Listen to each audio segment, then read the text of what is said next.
Hello there, my name is Dharmal Doshi and I have the privilege to serve as a Deputy Speaker in the Lok Sabha, which is to be simulated at the upcoming Vaze Youth Parliament 2021. In the legislative business of this simulation, we shall be dealing with a bill which is on the table of the Lok Sabha, that is the Tribunal's Reform Bill of 2021. Over the next couple of minutes or so, I'll give a brief illustration of the bill and what are the questions posed before the parliamentarians who shall be partaking or who shall be interested in partaking in this particular simulation. So right off the bat, this is a bill which seeks to amend several legislations. This is not a bill which seeks to become an amendment act, right? It amends several legislations and several sections within those. And in a nutshell, what it does, it dissolves certain appellate bodies, certain quasi-judicial bodies for certain special provisions. For instance, appellate bodies in relation to intellectual property disputes, in relation to airports and customs highway disputes, and so on and so forth. Now, these bodies are dissolved, and the powers of these bodies are transferred to the corresponding high courts or to other civil or commercial courts. Now, there arise several questions which are to be confronted by the parliamentarians. Firstly, as of I'm speaking at this particular moment, the content and the provisions of this bill have more or less translated into an ordinance which is in place, which has been promulgated by the president exercising its inherent powers. Now, the questions again arise, was it necessary at this point of time that the provisions of this bill translate into an ordinance which is effective immediately? If so, what are the landmark changes this bill does bring to the table?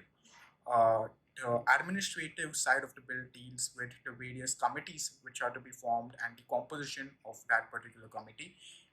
So, is that composition just, competent, and fulfilling the legislative intent which this bill serves? Further, the legislative intent of the bill, which is to be read in consonance with the Finance Act of 2017, whether such a judicial reform has been necessary at this particular hour, and will the government or will the lawmakers take inspiration from this particular bill or follow the path of this bill and make subsequent legislations which try to transfer such judicial powers into more arguably competent or more larger or established bodies such as the high courts. Further, what kind of dividend does it pay to the high courts and how does it affect the high court in the very first place?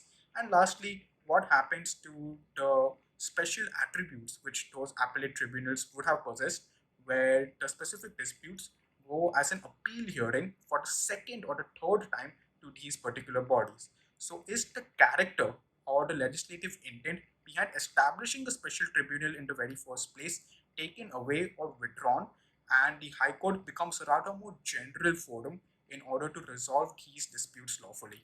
So, these are the questions which the parliamentarians will be confronted with.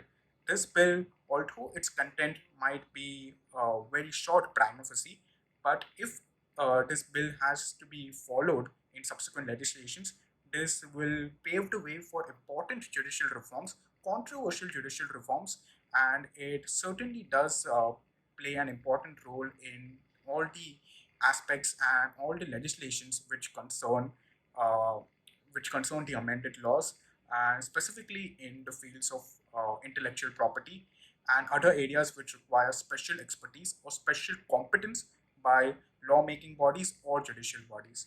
So, with that, I would like to wrap up. And again, thank you for your patience and thank you for this opportunity.